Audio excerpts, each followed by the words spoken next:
Bantal sofa yang tak pernah bohong. Kota kecil lembah senja selalu terlihat teduh pada sore hari. Cahaya jingga jatuh di antara bangunan-bangunan rendah, membuat setiap sudut tampak seperti potongan lukisan yang tenang. Di kota inilah tinggal detektif Renandra Arkan, pria berusia awal 40-an yang hidup dengan cara sederhana dan bekerja tanpa banyak bicara. Ia bukan tipe pahlawan dramatis, tidak pula dikenal sebagai sosok yang suka tampil di depan publik. Tapi bagi warga lembah senja, Renandra adalah seseorang yang mereka percaya ketika sesuatu tak masuk akal mulai mengusik hidup mereka. Pagi itu, sebuah laporan masuk dari kawasan perumahan Cemara 8, salah satu wilayah yang paling rapi dan terawat di kota tersebut. Seorang perempuan bernama Karina Maheswari, 32 tahun, ditemukan tewas di rumahnya sendiri. Tidak ada tanda perampokan. Tidak ada barang yang hilang. Tidak ada kekacauan. Bahkan pintu rumah tidak menunjukkan bekas paksa masuk. Semuanya seolah berjalan normal, kecuali satu hal yang kemudian menjadi pusat perhatian Renandra, posisi bantal sofa di ruang tamu. Rumah itu tampak seperti rumah ideal yang muncul di majalah interior. Tata letak perabot minimalis, warna-warna tenang, dan aroma pengharum ruangan yang samar. Namun bagi Renandra, justru ketenangan seperti itu yang membuatnya curiga. Terlalu rapi, terlalu sengaja. Dan seperti kebiasaannya, ia memulai penyelidikan bukan dari yang mencolok, melainkan dari hal yang kecil, hal yang sering dilewatkan orang lain. Ketika ia melangkah ke ruang tamu, matanya langsung tertuju pada sofa abu-abu di tengah ruangan. 4 bantal tertata rapi, tetapi satu bantal tampak memiliki jejak lipatan berbeda, seolah baru saja dipindahkan atau ditekan oleh seseorang beberapa saat sebelum polisi datang. Bantal itu sedikit miring, tidak simetris seperti 3 lainnya.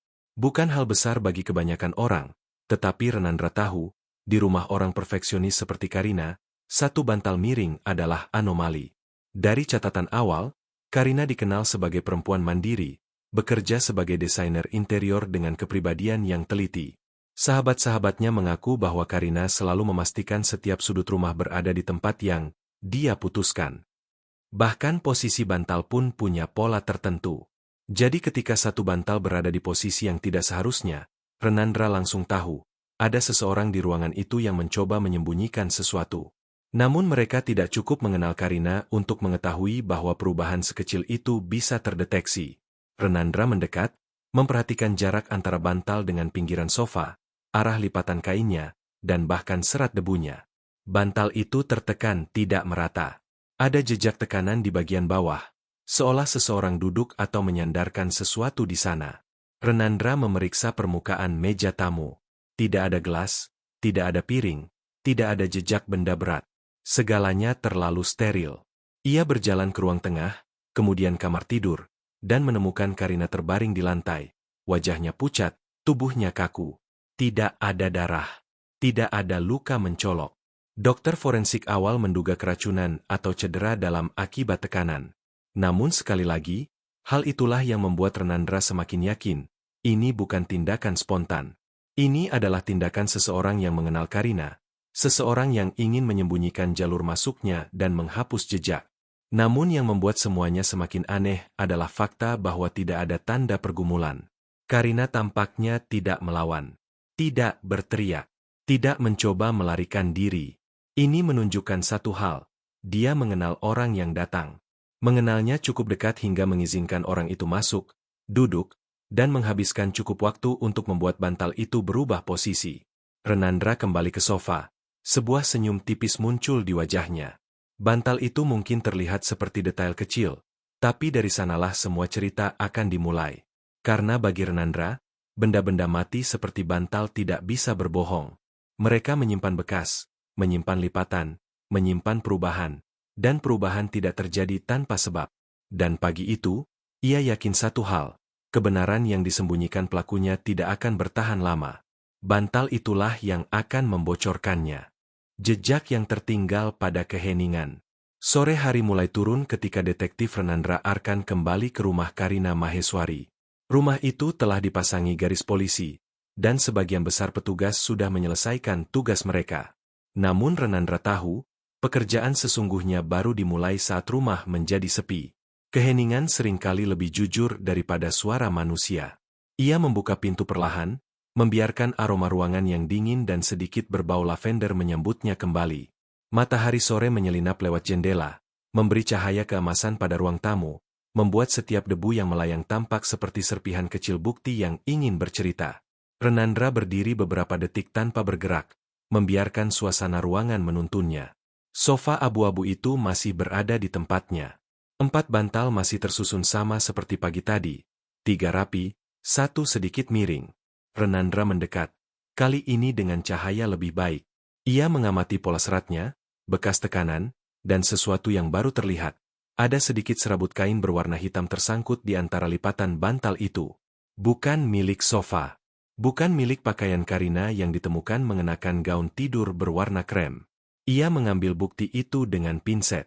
Serabut pendek, halus, dan teksturnya seperti berasal dari pakaian berbahan lembut. Mungkin dari sweater atau jaket. Ini mengarahkan Renandra pada kesimpulan awal.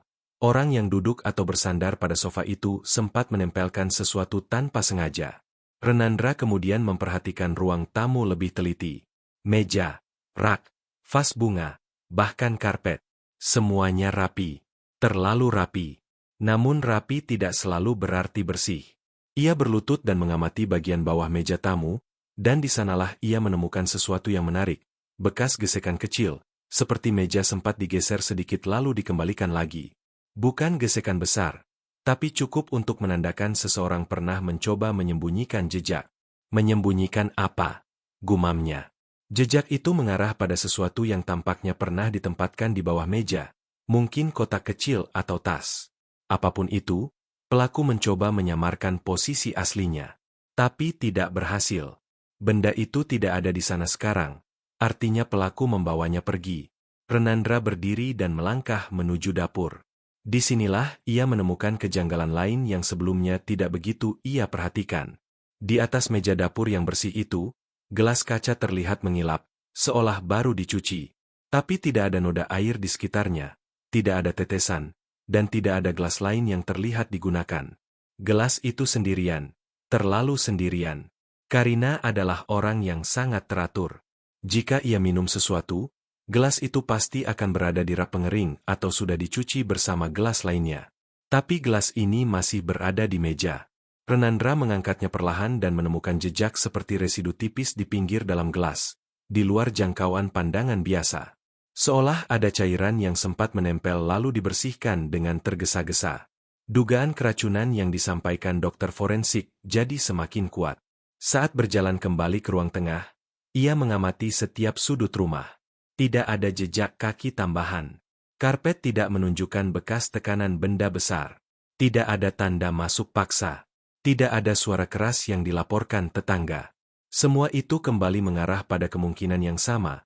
Karina mengenal pembunuhnya. Renandra kemudian memasuki kamar tidur, tempat Karina ditemukan tewas. Kamar itu rapi, selimut terlipat, meja rias tidak berantakan. Tubuh Karina sudah dipindahkan oleh petugas medis, tetapi posisi aslinya telah didokumentasikan. Renandra berhenti di tempat Karina tergeletak.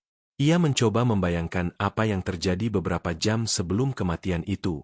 Karina mungkin sedang berbicara dengan seseorang yang ia percaya, seseorang yang ia izinkan masuk ke rumahnya.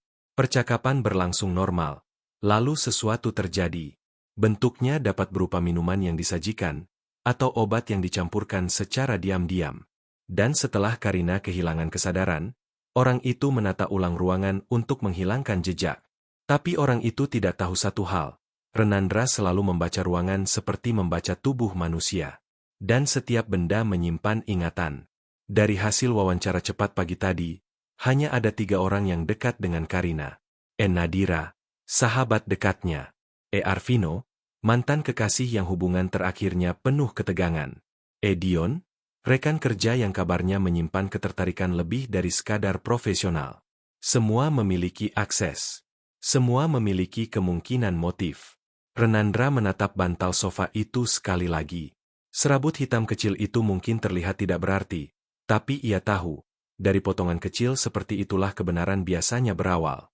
Dan ketika ia mematikan lampu rumah itu dan menutup pintu, Renandra sudah bisa merasakan sesuatu.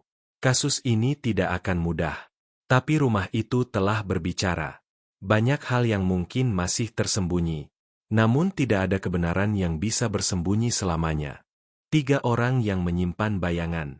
Malam turun perlahan di lembah senja ketika detektif Renandra Arkan mulai merangkai kembali potongan-potongan kecil dari rumah Karina Maheswari. Ia duduk di ruang kerjanya yang sunyi, hanya ditemani lampu meja dan catatan kasar yang mulai memenuhi permukaan meja. Bantal sofa yang miring, serabut kain hitam, meja tamu yang tergeser, gelas yang terlalu bersih. Semuanya mulai membentuk gambaran samar tentang seseorang yang tidak profesional, namun cukup nekat untuk melakukan pembunuhan dalam suasana yang tampak tenang. Renandra tidak pernah terburu-buru menetapkan tersangka. Ia percaya bahwa manusia selalu meninggalkan bayangan di setiap tindakannya, dan bayangan itu hanya perlu diterangi oleh waktu. Maka ia mulai dari 3 nama yang paling dekat dengan Karina. 1. Nadira, sahabat yang paling tahu segalanya. Nadira adalah orang pertama yang Renandra temui setelah autopsi awal selesai. Perempuan itu berusaha terlihat tenang, tetapi matanya bengkak dan suaranya bergetar ketika menyebut nama Karina. Mereka bersahabat sejak SMA, hidup di kota yang sama, dan saling mengetahui rahasia satu sama lain. Namun dalam kesedihan Nadira, Renandra merasakan sesuatu yang lain, ketakutan. Bukan ketakutan kehilangan, melainkan ketakutan pada sesuatu yang tidak ia ungkapkan. Ketika Renandra menyinggung apakah Karina memiliki masalah akhir-akhir ini, Nadira terdiam terlalu lama sebelum menjawab bahwa Karina sempat curhat tentang merasa diawasi oleh seseorang. Namun ia tidak pernah menyebutkan nama. Nadira mengaku tidak tahu apa-apa, tetapi kekakuan tubuhnya berbicara lain. Ada sesuatu yang ia sembunyikan. 2. Arvino, mantan kekasih dengan luka yang belum sembuh. Arvino, mantan kekasih Karina, adalah pria dengan wajah keras dan sorot mata yang sulit dibaca. Mereka berpisah sekitar 2 bulan lalu setelah serangkaian pertengkaran yang tidak pernah benar-benar dijelaskan kepada orang terdekat. Menurut beberapa tetangga, Arvino masih sering terlihat di sekitar rumah Karina. Tidak menguntit, tapi cukup untuk terlihat mencurigakan. Renandra mengamati cara Arvino menjawab pertanyaan. Singkat, defensif, dan berulang kali menekankan bahwa ia sudah selesai dengan Karina. Namun kepalan tangannya yang mengencang setiap kali nama Karina disebut menunjukkan sebaliknya. Perasaan seperti Arvino tidak pernah selesai, dan mungkin justru itu masalahnya.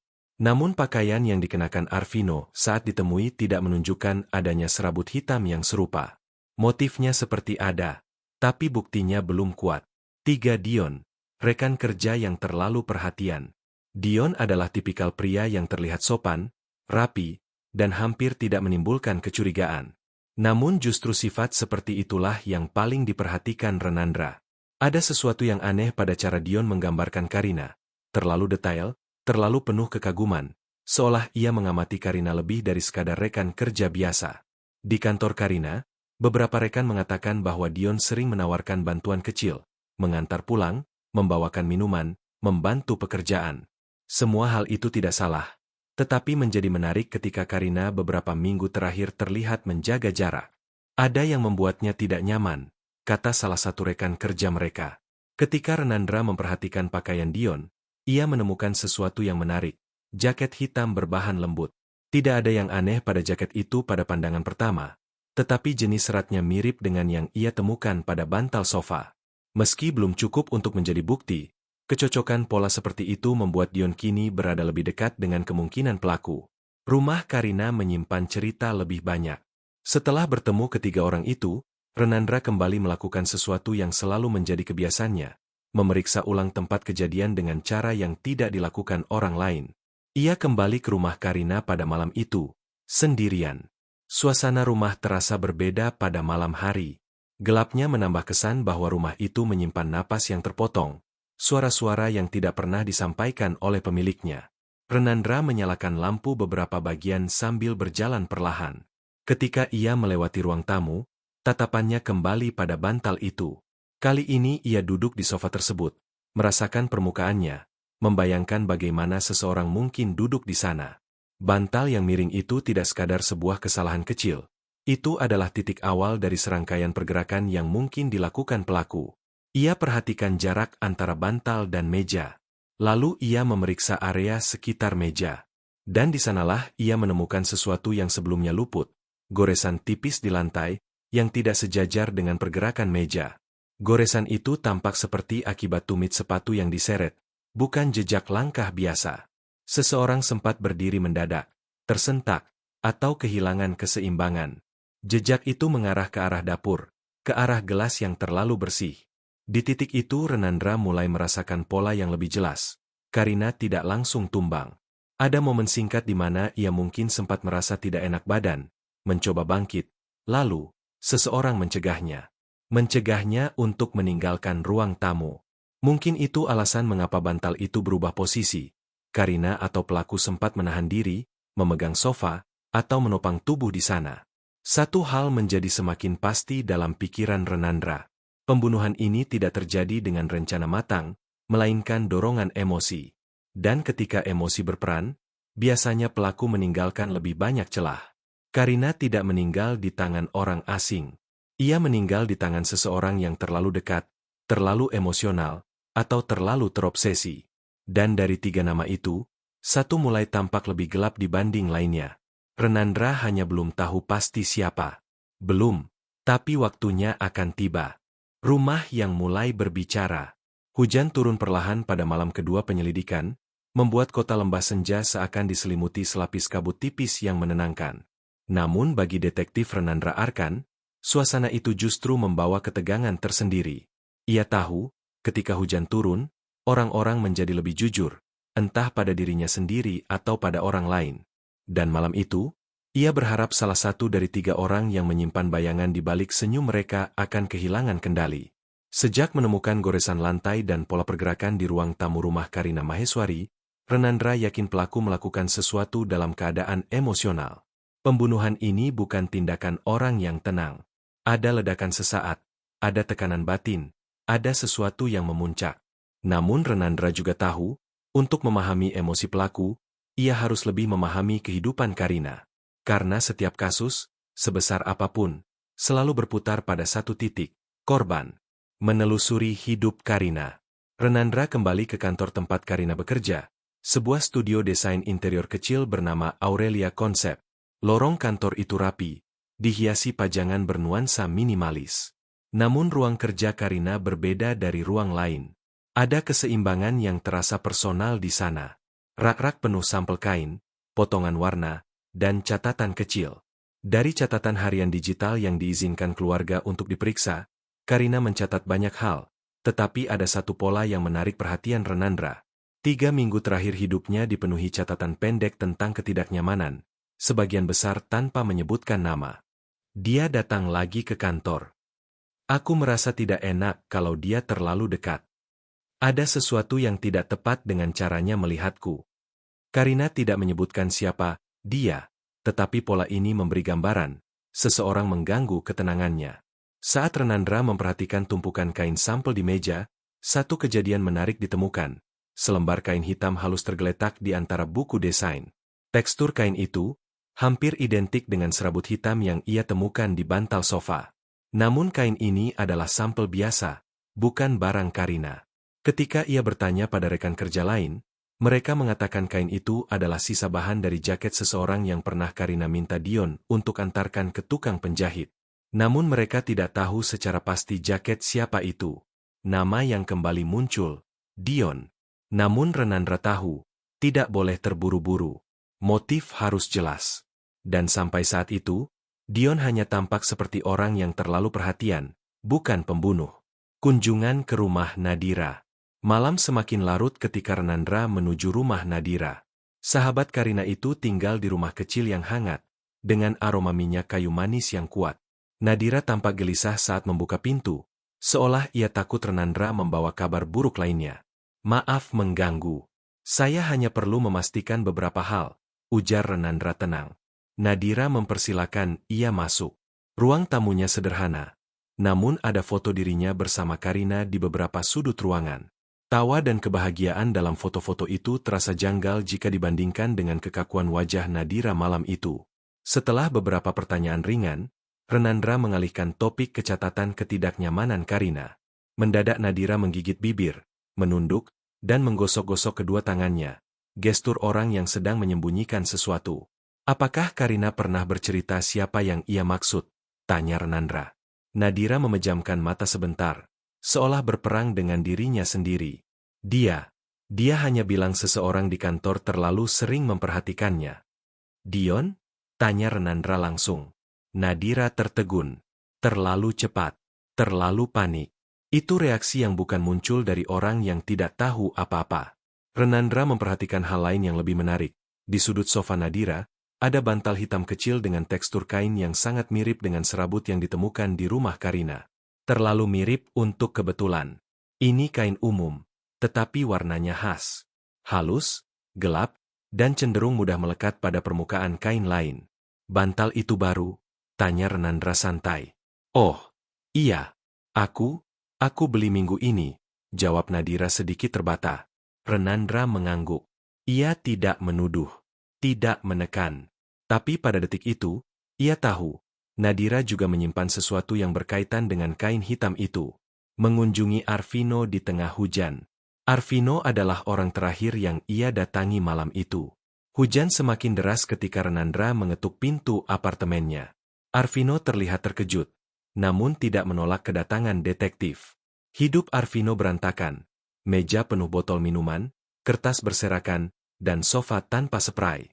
Tidak ada tanda-tanda kain hitam, tidak ada hubungan dengan interior rapi Karina. Namun ada sesuatu yang lain, kemarahan. Terlihat jelas Arvino masih belum melupakan Karina, dan bukan dalam cara yang romantis. Kalau saya mau melakukan apapun ke Karina, saya sudah melakukannya sejak lama, ujar Arvino, suaranya penuh nada pahit. Tapi kalau kau mencari orang yang mengganggu hidupnya, dia memang sering menyebut nama Dion. Renandra memperhatikan kalimat Arvino dengan hati-hati. Kejujuran atau manipulasi? Belum bisa dipastikan. Namun Arvino tidak tampak seperti orang yang masuk rumah Karina secara halus tanpa kekacauan. Tidak malam itu. Tidak dengan emosinya yang meledak-ledak. Pelaku pembunuhan Karina adalah seseorang yang masuk dengan tenang. Renandra kembali ke mobilnya sambil membiarkan hujan memantul di kaca depan. Terasa jelas baginya bahwa tiga orang itu menyimpan bagian-bagian dari teka-teki, dan tidak semuanya saling bertentangan. Tetapi satu pola mulai muncul. Dion semakin cocok dengan bukti fisik. Nadira semakin cocok dengan bukti emosional. Arvino semakin cocok dengan bukti motif lama. Namun pelaku hanya satu. Dan ketika Renandra menutup buku catatannya malam itu, ia tahu satu hal. Rumah Karina belum selesai berbicara. Ia hanya menunggu detik yang tepat untuk mengungkap semuanya. Kebenaran yang akhirnya tak bisa lagi disembunyikan. Pagi ketiga penyelidikan datang dengan udara lembab dan lembut yang khas lembah senja. Detektif Renandra Arkan berdiri di depan rumah Karina Maheswari untuk terakhir kalinya, sebelum memutuskan siapa yang harus dibawa untuk diinterogasi lebih dalam. Ia menarik napas panjang. Ada sesuatu yang mengganggunya sejak malam sebelumnya. Bukan tentang ketiga tersangka, melainkan tentang rumah itu sendiri. Rumah ini seakan menyimpan kebenaran yang belum disingkap. Renandra masuk ke ruang tamu. Cahaya pagi menembus tirai tipis, membuat bantal sofa yang miring itu tampak lebih jelas dari sebelumnya. Segala bukti berawal dari sini. Kini ia merasa harus memulai dari sini untuk terakhir kalinya.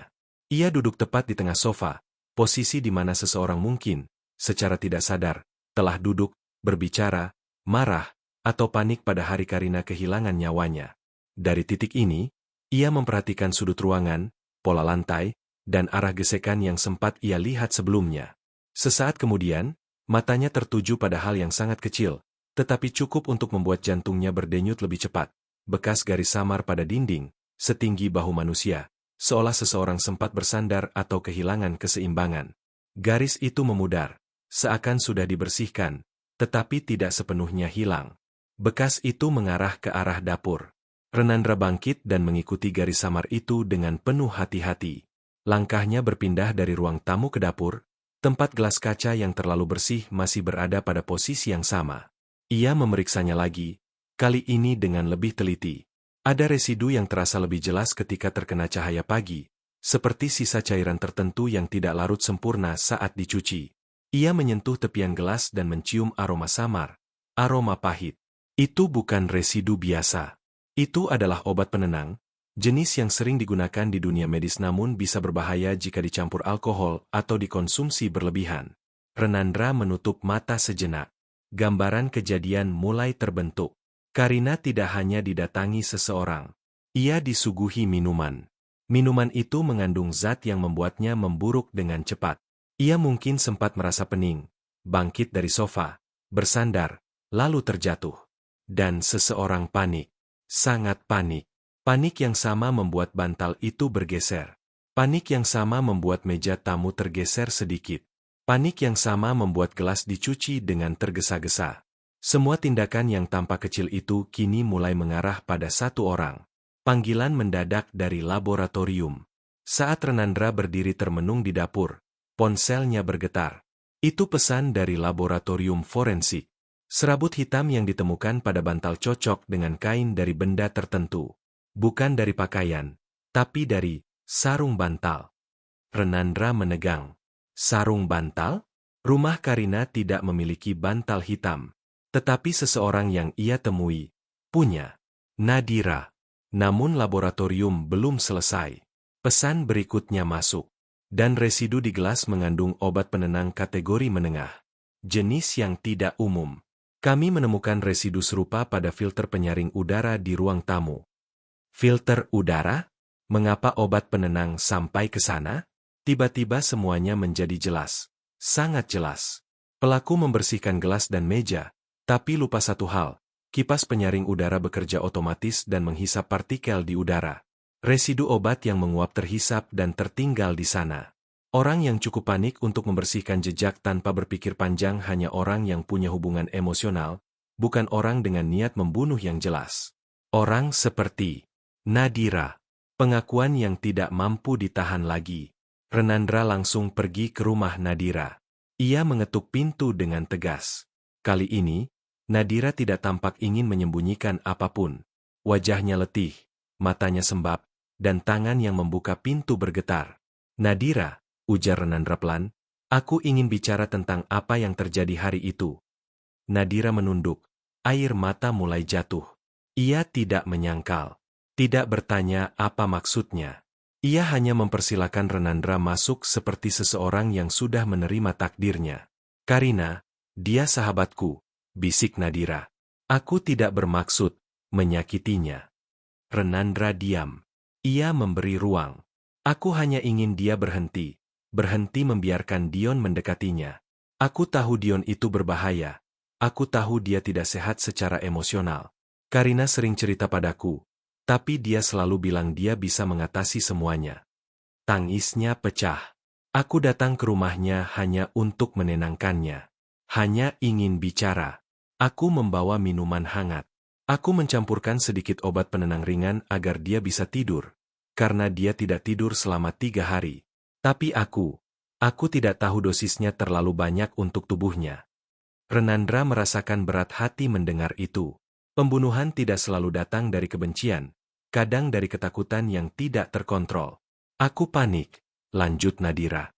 Dia mulai kehilangan keseimbangan. Dia terjatuh. Aku mengira dia hanya pingsan. Aku tidak tahu dia tidak akan bangun lagi. Aku mencoba membersihkan jejak karena aku takut disalahkan. Ia menangis semakin keras. Aku tidak berniat membunuh sahabatku sendiri. Renandra tahu ia berkata jujur. Ia juga tahu hukum tetap berjalan, tapi kebenaran tentang motif, bahwa ini bukan perencanaan jahat, harus dicatat dengan tepat. Dan bantal sofa itu. Bantal itu adalah saksi kejatuhan Karina. Mungkin Karina sempat meraih bantal itu untuk menahan diri. Atau Nadira yang panik menyenggolnya tanpa sadar. Apapun itu, bantal itulah yang membuka semuanya. Akhir yang tidak dibayangkan. Nadira dibawa dengan tenang. Tidak ada perlawanan. Tidak ada teriakan. Hanya wajah penuh penyesalan dan kata-kata bergetar yang tidak mampu ia selesaikan. Sementara itu, Dion dan Arvino terbebas dari kecurigaan.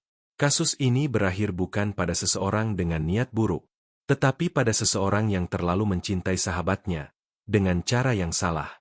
Renandra berdiri di depan rumah Karina untuk terakhir kali. Ia memandang sofa itu, diam, memori yang tersangkut pada bantal yang tampak sepele itu. Dan ia bergumam pelan. Tidak ada kebenaran yang bisa disembunyikan selamanya.